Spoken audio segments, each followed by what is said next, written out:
પગાર વધારાની માંગ સાથે ઉપવાસ પર બેઠેલા મધ્યાહન ભોજન સંચાલકોએ અંતે કર્યા પારણા. બિનશરતી આંદોલન સમેટ્યું. પાટણની શાળામાં વિદ્યાર્થીઓ પાસે ટાંકી સાફ કરાવતો વિડીયો વાયરલ થતો વકર્યો વિવાદ. વાલીઓએ શાળા કરાવી બંધ તો શિક્ષણ વિભાગે માંગ્યો રિપોર્ટ. સમઢિયાળામાં યુવતીના આપઘાતનું પ્રકરણ ગરમાયું.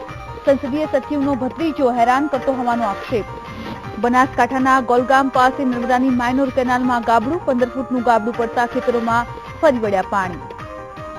મગફળીની મબલખ આવક થતા ટેકાના ભાવે ખરીદશે હવે રાજ્ય સરકાર. ત્યારે કોંગ્રેસ રાજ્ય સરકારના નિર્ણય સામે આંદોલનની ઉચ્ચારી ચીમકી.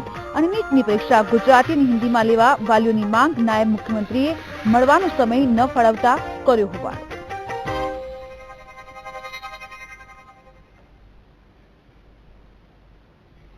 નમસ્કાર, બુલેટિનમાં આપનું સ્વાગત છે. હું છું ભાગ્યશ્રી. પગાર વધારાની માંગ સાથે ઉપવાસ પર બેઠેલા મધ્યાહન ભોજન સંચાલકોએ અંતે કર્યા છે વેપારણા. બિનશરતી આંદોલન સમેટ્યું છે તેવા સમાચાર.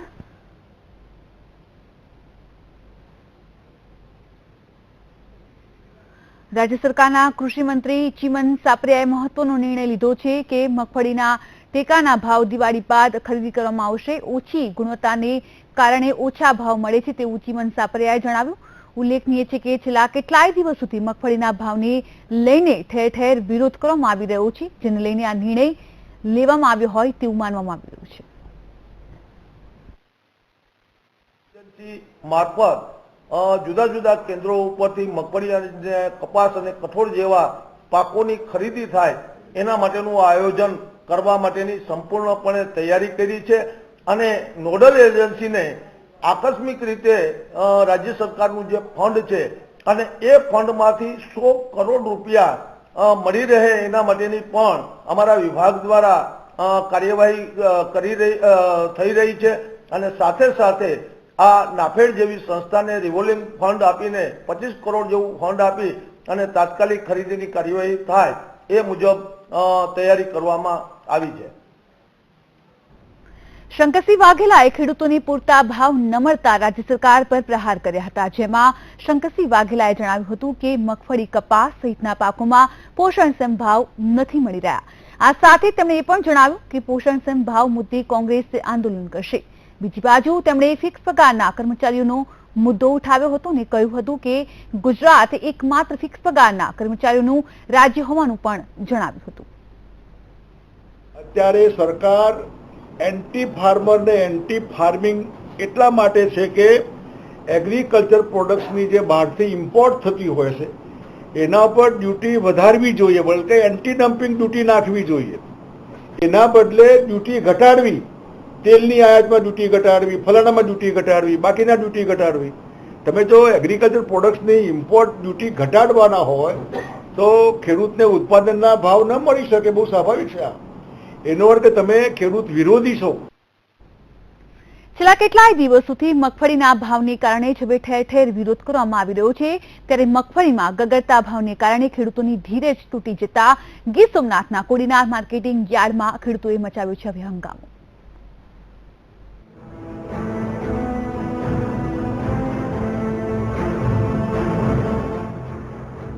પ્રદર્શનમાં કરાઈ નારાબાજી, ખેડૂતો થયા લાલઘૂમ. ખેડૂતો નારાજ,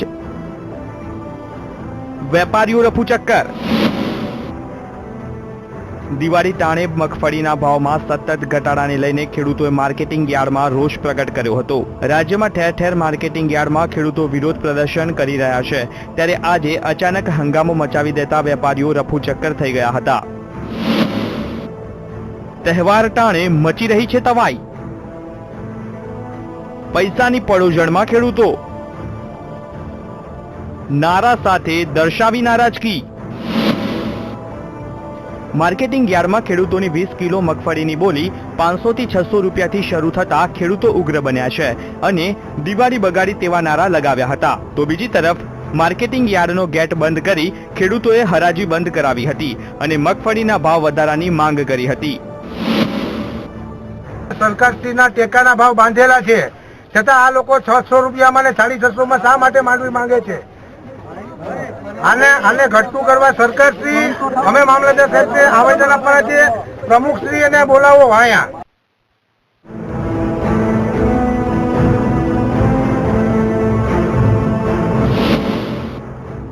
ખેડૂતોના કહેવા મુજબ સરકાર દ્વારા ટેકાના ભાવે 800 થી મગફળીની હરાજી શરૂ કરવામાં આવે છે, પરંતુ ખરા અર્થમાં માર્કેટિંગ યાર્ડના વેપારીઓ માત્ર 500 થી 600 રૂપિયાથી શરૂઆત કરી ખેડૂતોનું શોષણ કરી રહ્યા છે. બીજી તરફ કોડીનાર માર્કેટિંગ યાર્ડના પ્રમુખ બાલુભાઈ પરમારે પણ ખેડૂતોની તરફદારી કરતા કહ્યું હતું કે મગફળીના ભાવોને લઈને સરકાર અને કૃષિ મંત્રીને પણ લેખિત રજૂઆત કરી છે, પરંતુ હજુ સુધી કોઈ જવાબ મળ્યો નથી. સરકાર એમ માને કે હવે તો અમારા ભેર ઉડે પછી અમે ટેકાના ભાવમાં આવીએ. બીજી હોય તો અમે 11 મહિનામાં આવીએ. 11માં ત્યાં લગી તમે ન આવી શકીએ, અમારે ભેજ ડિમાન્ડ ન લઈએ. તો બીજી તરફ ખેડૂતો સાથે થઈ રહેલા અન્યાય સામે રાજ્ય સરકારના કૃષિ મંત્રી ચીમન સાપરિયાએ મહત્વનો નિર્ણય લીધો છે. મગફળીના ટેકાના ભાવ દિવાળી બાદ ખરીદી કરવામાં આવશે. ઓછી ગુણવત્તાને કારણે ઓછા ભાવ મળે છે તેવું ચીમન સાપરિયાએ જણાવ્યું છે. નોડલ એજન્સી મારફત જુદા જુદા કેન્દ્રો ઉપરથી મગફળી અને કપાસ અને કઠોળ જેવા પાકોની ખરીદી થાય એના માટેનું આયોજન કરવા માટેની સંપૂર્ણપણે તૈયારી કરી છે. અને નોડલ એજન્સીને આકસ્મિક રીતે રાજ્ય સરકારનું જે ફંડ છે અને એ ફંડમાંથી 100 કરોડ રૂપિયા મળી રહે એના માટેની પણ અમારા વિભાગ દ્વારા કાર્યવાહી થઈ રહી છે. અને સાથે સાથે આ નાફેડ જેવી સંસ્થાને રિવોલ્વિંગ ફંડ આપીને 25 કરોડ જેવું ફંડ આપી અને તાત્કાલિક ખરીદીની કાર્યવાહી થાય એ મુજબ તૈયારી કરવામાં આવી છે. ખેડૂતો સામે અન્યાય થઈ રહ્યો છે. બીજી તરફ દિવાળીનો તહેવાર હોવા છતાં ખેડૂતોના ઘરમાં મગફળી આવી ત્યારે હવે સિંગતેલના ભાવમાં મોટું ગાબડું પડ્યું છે. કૃષિ મંત્રીના આ નિર્ણય સામે ખેડૂતોને ટેકાના ભાવ મળશે કે કેમ તે તો હવે જોવું રહ્યું. Bureau report, VTV news.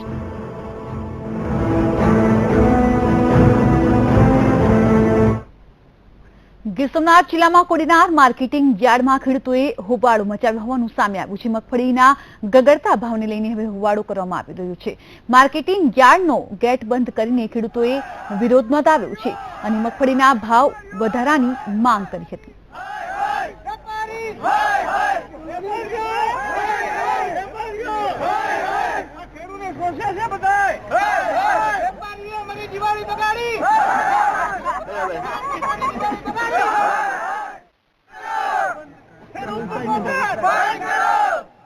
ચાલુ રાખો, ચાલુ રાખો.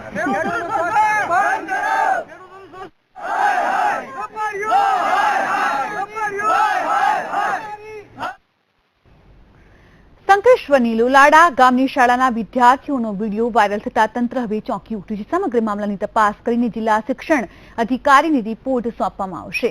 તો જિલ્લા પ્રાથમિક શિક્ષણ અધિકારી હર્ષદ પંચોલીએ કહ્યું છે કે રિપોર્ટ બાદ તપાસ કાર્યવાહી કરવામાં આવશે. શિક્ષણ જગત ફરીવાર શર્મસાર બન્યું છે, જ્યાં પાટણમાં સરકારી શાળાના શિક્ષકોએ વિદ્યાર્થીઓ પાસેથી જોખમી કામ કરાવ્યું. પાટણમાં સમીના લોલાડા ગામે પ્રાથમિક શાળાના બાળકોને ટાંકી સાફ કરવા માટે જીવના જોખમે ટાંકીમાં ઉતારવામાં આવ્યા, જેમાં શાળાના બાળકો પાણીની ટાંકીમાં પ્રવેશ્યા હતા અને ટાંકી સાફ કરવા લાગ્યા. આ વિડીયો વાયરલ થતા સમગ્ર હકીકત સામે આવી હતી, પરંતુ આ વાતની જાણ થતા વાલીઓએ હોબાળો કર્યો. તેમજ વાલીઓએ તાત્કાલિક જ શાળા બંધ કરાવી હતી. જોકે સવાલ આખરે એ થાય છે કે જો કોઈ અનિચ્છનીય ઘટના બની હોત તો તેના માટે જવાબદાર કોણ? વિદ્યાર્થીઓ પાસેથી મજૂરની જેમ કામ કરાવનારા સામે ક્યારે કડક પગલાં લેવાશે? જિલ્લા શિક્ષણ અધિકારી ક્યારે જવાબદારો સામે પગલાં ભરશે? ક્યાં સુધી વિદ્યાર્થીઓના ભાવિ સાથે આ રીતે ચેડા થતા રહેશે? જ્યાં વિદ્યા મેળવવા માટે વિદ્યાર્થીઓ આવતા હોય છે ત્યાં જ આવી મજૂરી કરાવીને બાળકોના ભવિષ્યને જોખમમાં મૂકતા બેદરકાર લોકો કોણ છે? શું આવી રીતે ભણશે ગુજરાત? ગુજરાતમાં આવી કેટલી શાળાઓ છે કે જ્યાં હજુ પણ બાળકો પાસેથી મજૂરી કરવામાં આવે છે? આખરે ક્યાં સુધી વિદ્યાના ધામમાં આવું વૈતરું કરાવવામાં આવશે? આવા અનેક સવાલો ઉભા થઈ રહ્યા છે. બનાસકાંઠાના ગોલગામ પાસે આવેલ નર્મદાની માઇનોલ કેનાલમાં એક 15 ફૂટનું ગાબડું પડતા પાસે આવેલા ખેતરોમાં પાણી ફરી પડ્યા. વારંવાર ગાબડા પડવા છતાં તંત્ર કોઈ જ કામગીરી નહીં કરતું હોવાનું સ્થાનિક ખેડૂતોનું કહેવું છે. બનાસકાંઠાના પાથાવાડા વિસ્તારમાં સ્થાનિક પોલીસે ચોક્કસ બાતમીને આધારે જે લાલાઈટ વાળી દારૂ ભરેલી કાર ઝડપી પાડી. પોલીસે દારૂ ભરેલી કારનો પીછો કરતા તેની અટકાયત કરી, જેમાં લાખો રૂપિયાનો વિદેશી દારૂ મળી આવતા પોલીસે કાયદેસરની કાર્યવાહી હાથ ધરી છે.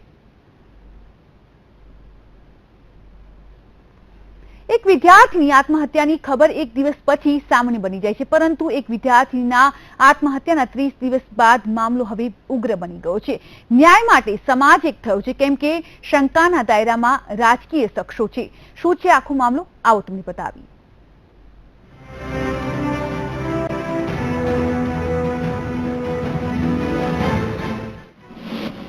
એક તરફી પ્રેમમાં બરબાદ જિંદગી. ગુજરાતની બેટીએ કર્યો આપઘાત. ધોરણ 12માં અભ્યાસ કરતી વિદ્યાર્થીનીની આત્મહત્યાથી આજે જુનાગઢ પંથક હચમચી ગયો છે. સમઢિયાળા ગામમાં સોંપો પડી ગયો છે અને બેનર અને સૂત્રોચ્ચાર સાથે રસ્તા પર ઉતરી આવેલા પ્રજાપતિ સમાજે ન્યાય માટે ઉગ્ર આંદોલનની ચીમકી ઉચ્ચારી ચૂક્યો છે. રાધિકાની આત્મહત્યા પાછળ પરિણામ નહીં પરંતુ પ્રેમ પ્રકરણ જવાબદાર છે, અને એ પણ એક તરફી. જે શખ્સ વિદ્યાર્થીનીને હેરાન કરતો હતો તે રાજકીય પીઠું ધરાવે છે. વિદ્યાર્થીનીના માતા પિતાના આક્ષેપ પ્રમાણે રાધિકાને તનુ જગદીશ રાજાણી હેરાન કરતો હતો, મળવા માટે ધાક ધમકી આપતો હતો. તેના ત્રાસથી રાધિકાએ આપઘાત કરી લીધો હતો. હવે એ પણ જાણી લો કે જેમના પર પરિવારને આશંકા છે તે તનુ જગદીશ રાજાણી કોણ છે. તનુ જગદીશ રાજાણી રાજકીય પીઠબળ ધરાવે છે, અને એટલે જ આક્ષેપ એવા થઈ રહ્યા છે કે પોલીસ યોગ્ય રીતે કામગીરી નથી કરતી. તનુ રાજાણી ભૂતપૂર્વ સંસદીય સચિવ LT રાજાણીનો ભત્રીજો છે, અને તેને લીધે જ આ મામલો ભીનું સંકેલવાનો પ્રયાસ થઈ રહ્યો હોવાનો આરોપ થઈ રહ્યો છે. જોકે પ્રજાપતિ સમાજના આગેવાન જયંતિભાઈ પ્રજાપતિએ કહ્યું હતું કે ન્યાય નહીં મળે તો આગામી ચૂંટણીમાં સરકારનો ન્યાય પ્રજાપતિ સમાજ કરશે. રાધિકાની આત્મહત્યાને લઈને પ્રજાપતિ મહા એકતા અભિયાનના નેજા હેઠળ એક રેલી યોજવામાં આવી હતી. સમઢિયાણાથી જુનાગઢ સુધી બાઇક પર ન્યાય રેલી યોજવામાં આવી હતી અને બાદમાં કલેક્ટરને આવેદનપત્ર પાઠવ્યું હતું. હવે તમને જણાવી દઈએ કે આ એ જ વિદ્યાર્થીની છે કે જેણે પાણી બચાવવાને લઈને પોતાનો વિચાર રજૂ કર્યો હતો, જેમના વિચાર પર તાત્કાલિક મુખ્યમંત્રી નરેન્દ્ર મોદી આફરીન થઈ ગયા હતા, અને તત્કાલીન મુખ્યમંત્રી મોદીએ આપેલો અભિપ્રાય સાંભળવા જેવો છે. હમણાં એક દીકરી અહીંયા પાણી ઉપર પ્રવચન કરતી હતી. હું તમારા સાથીદારોને કહીશ કે આ દીકરીનું ભાષણ જ્યાં વિડીયો વાળાએ બરાબર રેકોર્ડ કર્યું હોય એને યુટ્યુબ પર મૂકવું જોઈએ. રાધિકાએ આત્મહત્યા કરી તેને 1 મહિના જેવો સમય વીતી ગયો છે, પરંતુ હજુ જવાબદાર શખ્સ પોલીસ પકડથી દૂર છે. ગુજરાત સરકાર બેટી બચાવો અને બેટી પઢાઓ જેવા સૂત્રો ખૂબ ગુંજતા કરે છે, પરંતુ રાધિકા જેવી કેટલીય પ્રતિભાશાળી બેટી પોતાની જિંદગી ખપાવી દે છે, ટૂંકાવી દે છે. હવે રાધિકાને ક્યારે ન્યાય મળશે તે જોવું રહેશે. Bipin Pandya, VTV news, Junagadh. આજના યુગમાં અંધશ્રદ્ધાનો વ્યાપ હવે વધતો જઈ રહ્યો છે. ખેડબ્રહ્મા તાલુકાના દેમતી નવાધરા ગામમાં એક પુત્રે જ પોતાની જનેતાની હત્યા કરતા ચકચાર મચી જવા પામ્યું છે. પોતાની જનેતા ડાકણ હોવાનો વહેમ રાખી પુત્રે હત્યા કરી. આ ઘટનાની જાણ આરોપી યુવાનના મામાએ પોલીસને કરતા પોલીસે હત્યારા પુત્રને ઝડપી લઈ જેલ હવાલે કર્યો છે. તેના ઘરેથી ભાગી ગયેલ હોય ખાનગીરાએ હકીકત મળેલ કે આરોપી મર્ડર કરી તેના બનેવીના ઘરે ગોલવાડા ગામે જતો રહેલ છે તેવી હકીકત મળતો પોલીસ સ્ટાફના માણસો ગોલવાડા ગામે જઈ આરોપીને પોલીસ સ્ટેશને લાવેલ. આરોપી પિન્ટુભાઈ ફોગણાભાઈ બુમડિયા રહે દેમતી નવાગરો તાલુકા પોશીનાવાળાને તારીખ 22/10/2016 કલાક 11:30 વાગે અટક કરી કોર્ટમાં મોકલી આપેલ છે. મોરબીના માળિયા મિયાણામાં રહેતા કઢિયાના પરિવારમાં બપોરનું ભોજન આરોગ્ય બાદ ફૂડ પોઈઝનિંગની અસર થતા સનસનાટી ફેલાઈ જવા પામી હતી. કઢિયાના પરિવાર સહિતના 9 સભ્યોને પ્રથમ માળિયા હોસ્પિટલ અને બાદમાં વધુ સારવાર અર્થે મોરબીની સિવિલ હોસ્પિટલમાં ખસેડાયા હતા. માળિયા ગામે રહેતા મિયાણા સમાજના પ્રમુખ હાજી અબ્દુલભાઈના બપોરનું ભોજન આરોગ્ય બાદ મોડી રાત્રે 9 લોકોને ફૂડ પોઈઝનિંગ થયું હતું અને મિયાણા સમાજના પ્રમુખના ઘરના 8 સભ્યો તથા એક મૌલાના ફૂડ પોઈઝનિંગનો ભોગ બન્યા. હાલ બધાની તબિયત સારી હોવાનું હોસ્પિટલના ડોક્ટરે જણાવ્યું છે. માળિયાથી 10 વાગે 9 પેશન્ટ ફૂડ પોઈઝનના રિફર નોટ સાથે આવેલ, જેમને પ્રાથમિક સારવાર આપી અને તપાસ ઇન્વેસ્ટિગેશનના રિપોર્ટ સાથે મેડિકલ વોર્ડમાં દાખલ કરેલ. આ સાથે જ આજે જાણવા સમય છે બ્રેકનો. જોડાયેલા રહો વીટીવી સાથે.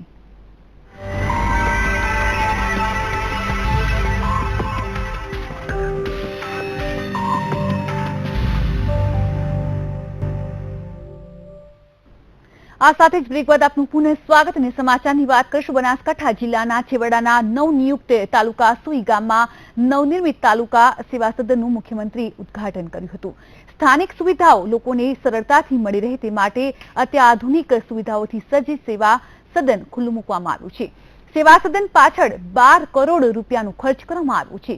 તો દિવાળીના તહેવારોની ઉજવણી સેનાના જવાનોને પ્રોત્સાહિત કરવા માટે મુખ્યમંત્રી સેનાના જવાનો સાથે જ ઉજવશે તેમ પણ તેઓએ જણાવ્યું.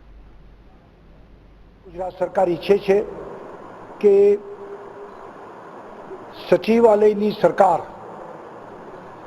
એ તાલુકાની સેવા સદનમાં સચિવાલય બને અને લોકોને ત્યાં જ બધો ન્યાય નિકાલ, કામોના પ્રશ્નોના જવાબો ત્યાં જ મળી જાય અને સચિવાલય ધક્કા ખાવા ન પડે.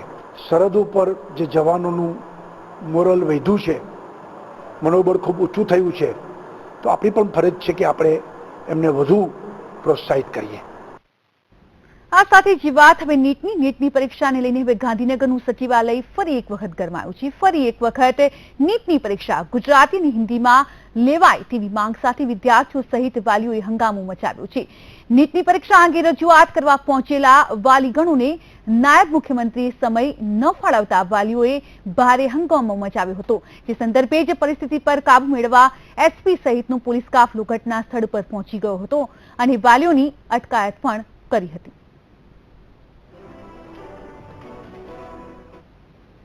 અને સમાચારની વાત કરીએ, રાજ્યમાં ચાઇનીઝ તેમજ વિદેશી બનાવટના ફટાકડા વેચવા કે ખરીદવા ઉપર પ્રતિબંધ મુકાયો છે. ત્યારે ઈડરમાં મામલતદારના કાફલા દ્વારા દુકાનોમાં ચેકિંગ હાથ ધરાયું, જેમાં વેપારીઓ ચાઇનીઝ ફટાકડા વેચે છે કે કેમ તેની તપાસ હાથ ધરાઈ. આ સાથે જ લાયસન્સ અને ફાયર સેફટીના સાધનો છે કે નહીં તે અંગે પણ તપાસ હાથ ધરવામાં આવી હતી. ચાઇનીઝ ફટાકડાનું જો ગેરકાયદેસર વેચાણ થાય છે એની તપાસમાં નીકળે, તેમજ સરકારશ્રીની સૂચનાઓ મુજબ જાહેરનામાનો કોઈ ભંગ ના થાય અને જે નિયત એનું ફાયર સેફટીના સાધનો વગેરે ચકાસણી કરવા માટે હું આ કાર્યવાહી કરી રહ્યો.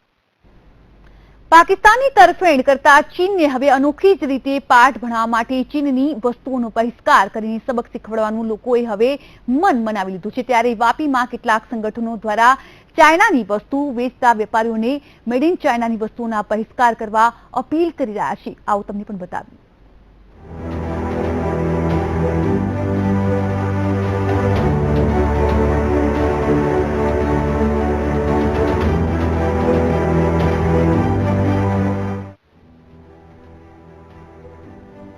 વાપી શહેરના અમુક બજારોમાં મેડ ઇન ચાઇનાની વસ્તુઓ વેચાઈ રહી છે. ત્યારે કેટલાક સંગઠનો દ્વારા ચાઇનાની વસ્તુઓનો બહિષ્કાર કરવા અભિયાન ચલાવી રહ્યા છે. આથી બજારમાં નરેન્દ્ર મોદી વિચાર મંચના સંગઠને ચાઇનાની વસ્તુઓ વેચતા વેપારીઓને ચાઇનાની વસ્તુઓ નહીં વેચવા અને લોકોએ પણ ચાઇનાની વસ્તુઓનો બહિષ્કાર કરવાની અપીલ કરી રહ્યા છે. કે ચાઇનીઝ આઇટમનો સંપૂર્ણ બહિષ્કાર કરીએ આપણે. પ્રજા જો બહિષ્કાર કરશે તો વેપારી પાસેનો માલ બી પડે છે તો નકામો થઈ પડશે. અમે વેપારીને બી વિનંતી કરીએ છીએ કે આપણા દુશ્મનને મદદ કરતી ચાઇનાને ફટકો પાડવા માટે, એની આંખ ઉગાડવા માટે સંપૂર્ણ રીતે ચાઇનીઝ આઇટમનો આપણે બહિષ્કાર કરીએ અને ભારતના વીર સૈનિકોના બલિદાન એડીને જાય અને આપણે લોક જાગૃતિ દ્વારા ચાઇનાને એક લાલ આંખ બતાવવાની જરૂર છે અને અપીલ દ્વારા અમે વિનંતી કરીએ છીએ કે ચાઇનીઝ આઇટમનો સંપૂર્ણ બહિષ્કાર કરીએ. ચાઇનાની વસ્તુઓનો બહિષ્કાર કરીને સ્વદેશી વસ્તુઓની લોકો ખરીદી કરી રહ્યા છે અને વેપારીઓએ ચાઇનાની વસ્તુઓ નહીં ખરીદવા મન બનાવી લીધું છે. અત્યાર સુધી વેપારીઓ જેમ તેમ ચાઇનાની વસ્તુઓ વેચી નુકસાની વેઠતા હતા. સ્વદેશી વસ્તુ જ વાપરવાનો નિશ્ચય કર્યો છે અને જે ગામડાના જે રંગોલી છે, દીવડા છે, એ હવે આપણા સ્વદેશી જ વાપરશે. પહેલા ચાઇનાની આઈટમ વાપરતા હતા, પણ હવે નક્કી કર્યું છે કે હવે બિલકુલ નથી વાપરવું. ચાઇનાની ખરીદી કરીશું એટલે આડકતરી રીતે આપણે પાકિસ્તાનને જ મદદ કરી રહ્યા છીએ. એટલે આપણે સિર્ફ દેશની સ્વદેશી વસ્તુ વાપરીને આપણે આપણા દેશનું માન વધારવું જોઈએ. जो वापे के संगठन वाले आए थे, हम मेरे को समझाया हमारे को दुकानदार वाले को कि जो चाइना का जो माल आ रहा है इंडिया में, जो हमारे पास स्टॉक में है वो हम बेचेंगे, उसके बाद में नहीं बेचेंगे. जो चाइना वाला पाकिस्तान वाले को सपोर्ट कर रहा है उसके हिसाब से जो अभी जो इंडिया में जो माल रहेगा वही बेचेंगे. हाँ, जो चाइना मदद करता है पाकिस्तान वाले का, इसीलिए. રંગબેરંગી ચાઇનાની લાઇટોએ કારીગરોની કમર ભાંગી નાખી છે. ત્યારે હવે વાપી સહિત દેશભરમાં ચાઇનાના આર્થિક બહિષ્કારના જોર પકડી રહેલ વાતાવરણને લઈને આગામી સમયમાં દેશના નાગરિકો માત્ર દેશી ચીજ વસ્તુઓ વાપરે તો ચોક્કસ ચીનને આર્થિક ફટકો પડશે. માનવ ઠાકોર, વીટીવી ન્યૂઝ, વાપી. આ સાથે જ બુલેટિનમાં ફરી સમય એક બ્રેકનું જોડાયેલા રહો વીટીવી સાથે.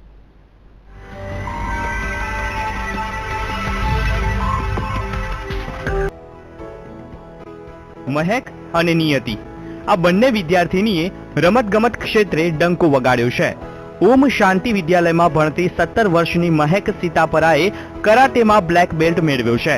જ્યારે મહેકે 2012માં રાજ્ય કક્ષાએ પ્રથમ નંબર, રાષ્ટ્રીય લેવલની કરાટેની કૃમિ વિભાગમાં દ્વિતીય અને કાંતા વિભાગમાં પ્રથમ, આંતરરાષ્ટ્રીય ઇન્ડો શ્રીલંકા ચેમ્પિયનશિપમાં કૃષિ વિભાગમાં પ્રથમ અને કાંતા વિભાગમાં દ્વિતીય સ્થાન મેળવ્યું છે. મહેક માર્શલ આર્ટ સિવાય athletic, table tennis, volleyball, badminton વગેરે જિલ્લા લેવલની સ્પર્ધામાં પ્રથમ નંબર મેળવ્યો છે. હું 5th સ્ટાન્ડર્ડમાં હતી ત્યારે મેં શીખવાનું સ્ટાર્ટ કર્યું હતું. તો કુલ મિલાવીને અત્યારે 6 years થયા અને અત્યારે 7th year ચાલે છે. અને સૌથી વધારે કોઈનું ડેડિકેશન હોય તો મારી દીદી સૌથી પહેલા, જેમનું નામ અપેક્ષા છે. ત્યાર પછી ફેમિલીમાં બધાનો સપોર્ટ રહ્યો, બટ સૌથી વધારે દીદીનો સપોર્ટ હતો. આઈપીએસ બનવાની તમન્ના છે, તો અમારો પૂરો સહકાર છે અને ખૂબ આગળ વધે એવી અમારી તમન્ના છે. અને એ પોતે બી મહેનત કરે છે, એ મારે બી આઈપીએસ બનવું છે એમ. જ્યારે વિનય ઇન્ટરનેશનલ સ્કૂલમાં ધોરણ 5માં અભ્યાસ કરતી 10 વર્ષની નિયતિ અગ્રવાલે કરાટા સ્પર્ધામાં અનેક મેડલ મેળવ્યા છે. નિયતિએ અત્યાર સુધીમાં 11 ઇવેન્ટમાં ભાગ લીધો છે, જેમાં 2010માં જિલ્લા કક્ષાની સ્પર્ધામાં પ્રથમ, 2011માં સૌરાષ્ટ્ર કક્ષાની સ્પર્ધામાં બીજા નંબરે, 2012માં રાજ્ય કક્ષામાં પ્રથમ, 2012માં રાષ્ટ્રીય કક્ષાએ ત્રીજો નંબર મેળવીને માત્ર 10 વર્ષની ઉંમરે ઢગલાબંધ મેડલ મેળવી મોરબીનું ગૌરવ વધાર્યું છે. બ્રાઉન બેલ્ટમાં પહોંચવા માટે મારે કેટલી બધી મહેનત કરવી પડી ને પછી મારે બ્લેક બેલ્ટ ઉપર જવું છે, એના માટે મારે બહુ બધી મહેનત કરવી છે ને હું કરી શકી ને મારા પપ્પાનો, મારા માતા પિતાનો સપોર્ટ એટલો છે. મારા પપ્પા જ મારા કોચ છે. મહેકને રમતગમતની સાથે આઈપીએસ બનવાની તમન્ના છે અને નિયતિને નેવીમાં જઈને દેશની સેવા કરવાની ઈચ્છા છે. હર્નિશ જોશી સાથે વીટીવી ન્યૂઝ, મોરબી.